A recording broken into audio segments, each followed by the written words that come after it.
তো দর্শক সবাই কেমন আছেন? চলে আসলাম আজকের গুরুত্বপূর্ণ আবহাওয়ার আপডেট নিয়ে। দক্ষিণ পূর্ব বঙ্গোপসাগরে ঘূর্ণাবর্ত ইতিমধ্যে লঘুচাপে পরিণত হলো, খুবই শীঘ্রই নিম্নচাপে পরিণত হবে। এরপরে সরাসরি এটি ঘূর্ণিঝড়ে রূপ নেবে। ঘূর্ণিঝড় হলে এই ঘূর্ণিঝড়ের নাম হতে পারে ঘূর্ণিঝড় পেঞ্জাল। এই ঘূর্ণিঝড় পেঞ্জালের প্রভাবে বাংলার বেশ কিছু এলাকায়, বিশেষ করে দক্ষিণের বেশ কিছু এলাকায় হতে পারে ভয়াবহ প্রচণ্ড আকারে ঝড় বৃষ্টি। তো আগামী 24 থেকে 48 ঘন্টায় বাংলাদেশের কোন কোন জেলার আবহাওয়া কেমন থাকবে, দেশের কোথাও বৃষ্টিপাতের সম্ভাবনা রয়েছে কিনা, এছাড়া এই মুহূর্তে বেশ কিছু এলাকায় প্রচণ্ড ঠান্ডা শীত অনুভব হচ্ছে। তো এই ঠান্ডা আগামীকাল বা আগামী কয়েকদিন কোন কোন জেলায় আরও অব্যাহত থাকবে বা আরও বাড়বে, এছাড়া সর্বোচ্চ তাপমাত্রা কত ডিগ্রি সেলসিয়াস উঠতে পারে, আর ঘূর্ণিঝড় বিশেষ করে একেবারে দক্ষিণ বঙ্গোপসাগর বুকে অবস্থানরত যে লঘুচাপটি, এটি ঘূর্ণিঝড়ে পরিণত হয়ে এই ঘূর্ণিঝড় কোন দিকে আঘাত করতে পারে। আজকের আপডেটে আবহাওয়ার ইউরোপিয়ান মডেল থেকে এবং আবহাওয়ার আমেরিকান মডেল থেকে কি লেটেস্ট আপডেট উঠে আসছে সম্পূর্ণ আপনাদেরকে বিস্তারিতভাবে জানিয়ে দেব। তো আশা করি ভিডিওটি শেষ পর্যন্ত দেখবেন, ভালো লাগলে লাইক করবেন। সবার আগে গুরুত্বপূর্ণ আবহাওয়ার আপডেট পেতে চ্যানেলটি সাবস্ক্রাইব করে পাশের বেল বাটনে ক্লিক করে রাখবেন। প্রিয় দর্শক, ভিডিওটি শেষ পর্যন্ত দেখুন। অলরেডি আমরা এই মুহূর্তে উপগ্রহ চিত্রের মধ্যে অবস্থান করলাম। বর্তমান এই যে এখানে ঘূর্ণাবর্তটি সরাসরি লঘুচাপে পরিণত হয়ে গেছে এবং এখানে এই যে লঘুচাপের কেন্দ্রীয় স্থলে ব্যাপক আকারে মেঘ তৈরি হচ্ছে। গভীর এই যে ব্যাপক আকারে প্রচুর কিন্তু মেঘ তৈরি হচ্ছে, এখানে প্রচণ্ড আকারে বাড়ি থেকে অতি ভারী বৃষ্টিপাত কিন্তু হচ্ছে। এবং দেখুন এই লঘুচাপটি সরাসরি নিম্নচাপে পরিণত হবে। তো কবে থেকে হবে বা এরপরে ঘূর্ণিঝড়ে পরিণত হবে, তো কবে থেকে ঘূর্ণিঝড়ে পরিণত হবে তা আমরা একটু পরে আপনাদেরকে দেখাচ্ছি। তো আর কয়েকদিনের মধ্যে মধ্য বঙ্গোপসাগরে এখানে ব্যাপক আকারে মেঘ তৈরি হতে পারে এবং এখান থেকে মেঘের অংশ দক্ষিণ উপকূলীয় অঞ্চলে প্রবেশ করতে পারে, যার কারণে উপকূলীয় অনেক এলাকায় বৃষ্টির মেঘ তৈরি হয়ে মাঝারি থেকে ভারী বৃষ্টিপাত ঘটারও কিন্তু সম্ভাবনা আছে। তো দেখা যাক এই মুহূর্তে এই যে বর্তমান আবহাওয়ার লাইভ পরিস্থিতি আমরা দেখতে পাচ্ছি। দেশের উত্তর অঞ্চল থেকে শুরু করে সকল জেলার আকাশ পরিষ্কার। রংপুর, ময়মনসিংহ, সিলেট এবং ঢাকা বিভাগ থেকে শুরু করে খুলনা, বরিশাল এবং এখানে চট্টগ্রাম আজ রাতে আকাশ পরিষ্কার। আপাতত বৃষ্টিপাতের তেমন সম্ভাবনা নেই আজ রাতে। তো দেখি আমরা আগামী 24 ঘন্টার আবহাওয়ার পরিস্থিতি কেমন থাকবে। এরপরে সরাসরি আমরা যাব ঘূর্ণিঝড় কবে থেকে তৈরি হচ্ছে বা কোন দিকে আঘাত করে এবং ঘূর্ণিঝড়ের ফলে বাংলার কোন কোন জেলায় ভারী বৃষ্টিপাতের সম্ভাবনা আছে।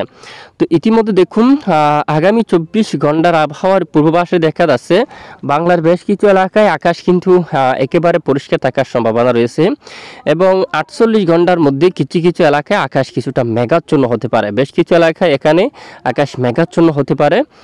দেখুন এদিকে কারিমপুর অঞ্চল এবং এদিকে দেখুন ফেনারবাগ, এই যে একেবারে উত্তরের বেশ কিছু এলাকায় বিশনবাবুর থেকে শুরু করে এবং পার্শ্ববর্তী বেশিরভাগ এলাকায় আকাশ প্রচণ্ড মেঘাচ্ছন্ন থাকতে পারে। এখানে সিলেট বিভাগে মূলত এটি কিছু সময়ের জন্য এবং কিছু সময়ের জন্য আকাশ মেঘলা হয়ে এরপরে আকাশ একেবারে আবারও পরিষ্কার দেখা যাচ্ছে।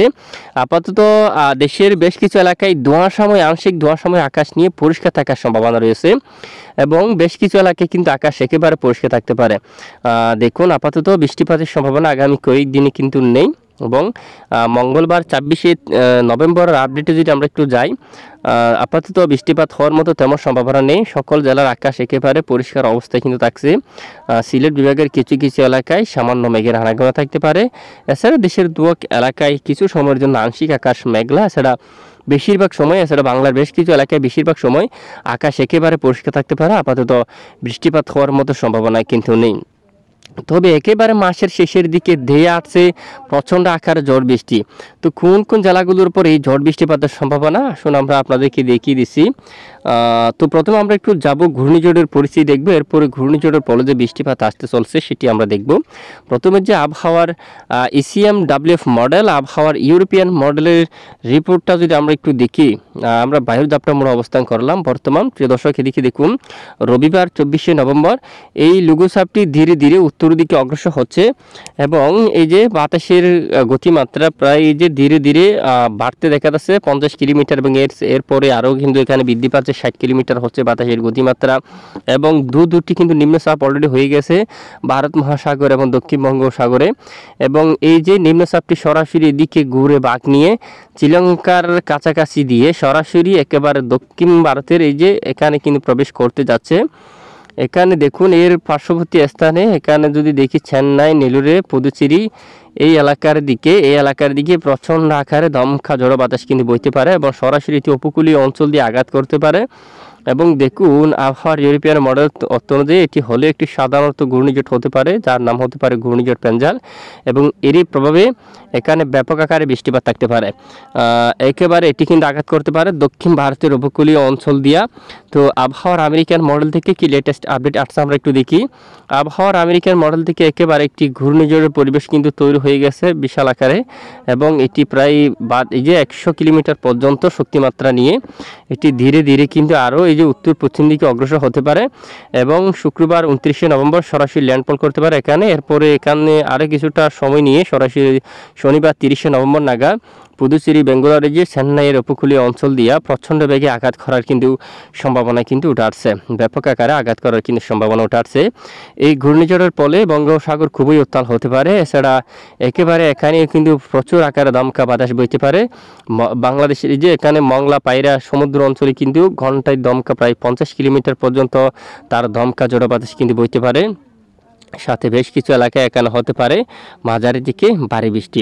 তো আসুন আমরা দেখিনি কোন কোন জেলাগুলোর পর ভারী বৃষ্টিপাতের সম্ভাবনা রয়েছে আবহাওয়ার ইউরোপিয়ান মডেল থেকে দেখিনি। তো আমরা সরাসরি ইতিমধ্যে বৃষ্টিবাহী মোড়ে অবস্থান করলাম। তো বৃষ্টিবাহী মোড়ে আমরা দেখতে পাচ্ছি বিশেষ করে দেখুন এই ঘূর্ণিঝড়ের চারপাশে ব্যাপক আকার মেঘ তৈরি হয়ে ভারী বৃষ্টিপাতের সম্ভাবনা কিন্তু থাকছে এখানে বেশিরভাগ অঞ্চল জুড়ে। এছাড়া এখান থেকে যে মেঘ ধীরে ধীরে উত্তর দিকে আগাচ্ছে ঘূর্ণিঝড়ের মেঘের অংশ, এবং সরাসরি এখানে মধ্যবঙ্গোপসাগরে কিন্তু ভারী বৃষ্টিপাত ঘটাবে। এছাড়া হঠাৎ করে বাংলার দক্ষিণের বেশ কিছু এলাকায় বিক্ষিপ্ত মেঘ তৈরি হবে, অনেক এলাকায় মাঝারি থেকে ভারী বৃষ্টিপাত কিন্তু শুরু হয়ে গেছে। তো দেখুন এক নজরে দেখুন এখানে কি পরিমাণ ভারী বৃষ্টিপাতের সম্ভাবনা রয়েছে। চট্টগ্রাম বিভাগের অধিকাংশ এলাকায়, হাটহাজারী, ফটিকছড়ি এদিকে এবং রাঙ্গামাটি ভয়াবহ এই যে অনেক এলাকায় প্রচণ্ড আকারে বৃষ্টিপাতের সম্ভাবনা। পুটিয়া এবং এদিকে ভালুছড়া অঞ্চল দিয়া হাটহাজারী থেকে শুরু করে এখানে বেশ কিছু এলাকায় লাল কালার যে এই মেঘে ব্যাপক আকারে বৃষ্টিপাত থাকতে পারে। রাঙ্গামাটি থেকে উত্তর দিকের বেশিরভাগ এলাকায়, পাহাড়িও এই এলাকার দিকে মাঝারি থেকে ভারী বৃষ্টিপাতের সম্ভাবনা কিন্তু উঠে আসছে। এছাড়া আরও দেখি আমরা এখানে এই যে সরাসরি বাংলার একেবারে দক্ষিণের বেশ কিছু অঞ্চলে কিন্তু প্রভাব ফেলতে কিন্তু দেখা যাচ্ছে একেবারে মাসের শেষের দিকে 28, 29, 30 ওই সময়ের মধ্যে রাঙ্গামাটি থেকে শুরু করে পার্শ্ববর্তী স্থানে ব্যাপক আকারে মাঝারি থেকে ভারী বৃষ্টিপাতের আভাস রয়েছে। বিলাইছড়ি এদিকে দেখুন, হাটহাজারী, ভালুছড়া সব এলাকায় এখানে বৃষ্টিপাত থাকতে পারে মাঝারি থেকে ভারী। তারপর একেবারে লংগদু দেশের একেবারে পূর্ব দিকের পাহাড়ি অঞ্চল, এখানে রাজস্থলীর দিকে, এছাড়া এখানে দেখুন একেবারে পাহাড়ি অঞ্চল, এখানে মাঝারি থেকে ভারী বৃষ্টিপাত থাকার সম্ভাবনা রয়েছে। আইজাওয়াল এই এলাকায় এখানে কিন্তু মাঝারি থেকে ভারী বৃষ্টিপাত থাকার সম্ভাবনা। এছাড়া কক্সবাজার, কুতুবদিয়ার দিকে হালকা মাঝারি বৃষ্টিপাতের সম্ভাবনা আছে। চকরিয়া, তারপর মহেশখালীর দিকে, ওদিকে দেখুন অনেক এলাকায় বৃষ্টিপাতের সম্ভাবনা রয়েছে। এখানে ক্রুশকুল অঞ্চল, মহেশখালী, বদরখালী এদিকে কিন্তু বৃষ্টিপাতের সম্ভাবনা থাকছে মাঝারি থেকে ভারী। তারপর একেবারে দক্ষিণ একেবারে কক্সবাজার অঞ্চল দিয়া টেকনাফ এই অঞ্চলে বৃষ্টিপাতের সম্ভাবনা থাকবে। চকরিয়া, কুতুবদিয়া এবং সমুদ্রের দিকে এখানে মংলা সমুদ্র, এখানে কিন্তু বৃষ্টিপাত থাকতে পারে মাঝারি থেকে ভারী। সমুদ্রের দিকে এখানে বৃষ্টিপাত থাকতে পারে। দক্ষিণের উপকূলীয় বেশ কিছু এলাকায় আকাশ তখন মেঘলা থাকতে পারে। দেখি আমরা একটু মেঘলা মোড়ে যাই। লালমোহন, চরপেশন থেকে শুরু করে আশেপাশে অনেক এলাকায় আকাশ কিন্তু তখন একেবারে মেঘাচ্ছন্ন থাকার সম্ভাবনা রয়েছে।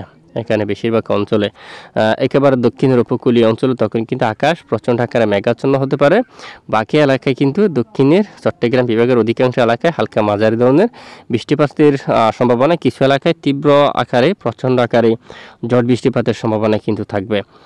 তো আসুন এইবার আমরা আপনাদেরকে দেখিয়ে দিচ্ছি বর্তমান দেশের অনেক এলাকায় রাতে অনেকটাই ঠান্ডা শীত কিন্তু অনুভব হচ্ছে। তো এক ধাক্কায় কত ডিগ্রি সেলসিয়াস কিন্তু তাপমাত্রার নামছে একটু আমরা দেখি।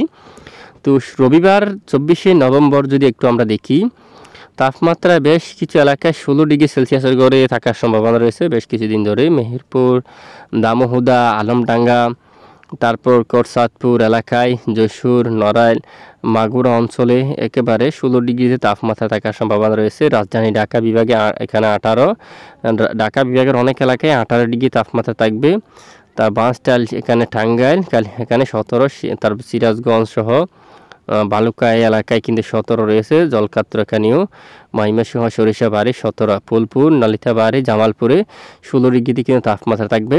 তো বেশিরভাগ এলাকায় 16 ডিগ্রি এবং 17 ডিগ্রি পর্যন্ত, এবং সর্বোচ্চ এখানে এই যে সর্বনিম্ন তাপমাত্রার মধ্যে 18 ডিগ্রি সেলসিয়াস পর্যন্ত তাপমাত্রা থাকার সম্ভাবনা।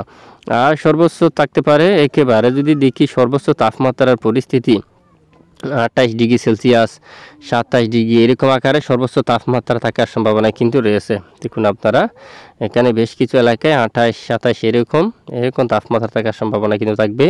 পশ্চিমবঙ্গের দিকেও 28 ডিগ্রিতে তাপমাত্রা থাকতে পারে সর্বোচ্চ, আরামবাগে কিন্তু 29, চন্দননগর কিন্তু 29 থাকতে পারে, বর্ধমান এদিকে কিন্তু 29 ডিগ্রি সেলসিয়াস পর্যন্ত থাকতে পারে। তো বেশ কিছু এলাকায়, বাংলার বেশ কিছু এলাকায় অনেকটাই ঠান্ডা শীত কিন্তু অনুভব হতে পারে। তাপমাত্রা 16, কিছু এলাকায় 14 ডিগ্রি করে কিন্তু তাপমাত্রা নামতে পারে। তো যাই হোক, এ হচ্ছে আজকের আবহাওয়ার আপডেট। এতক্ষণ সঙ্গে থাকার জন্য অসংখ্য ধন্যবাদ।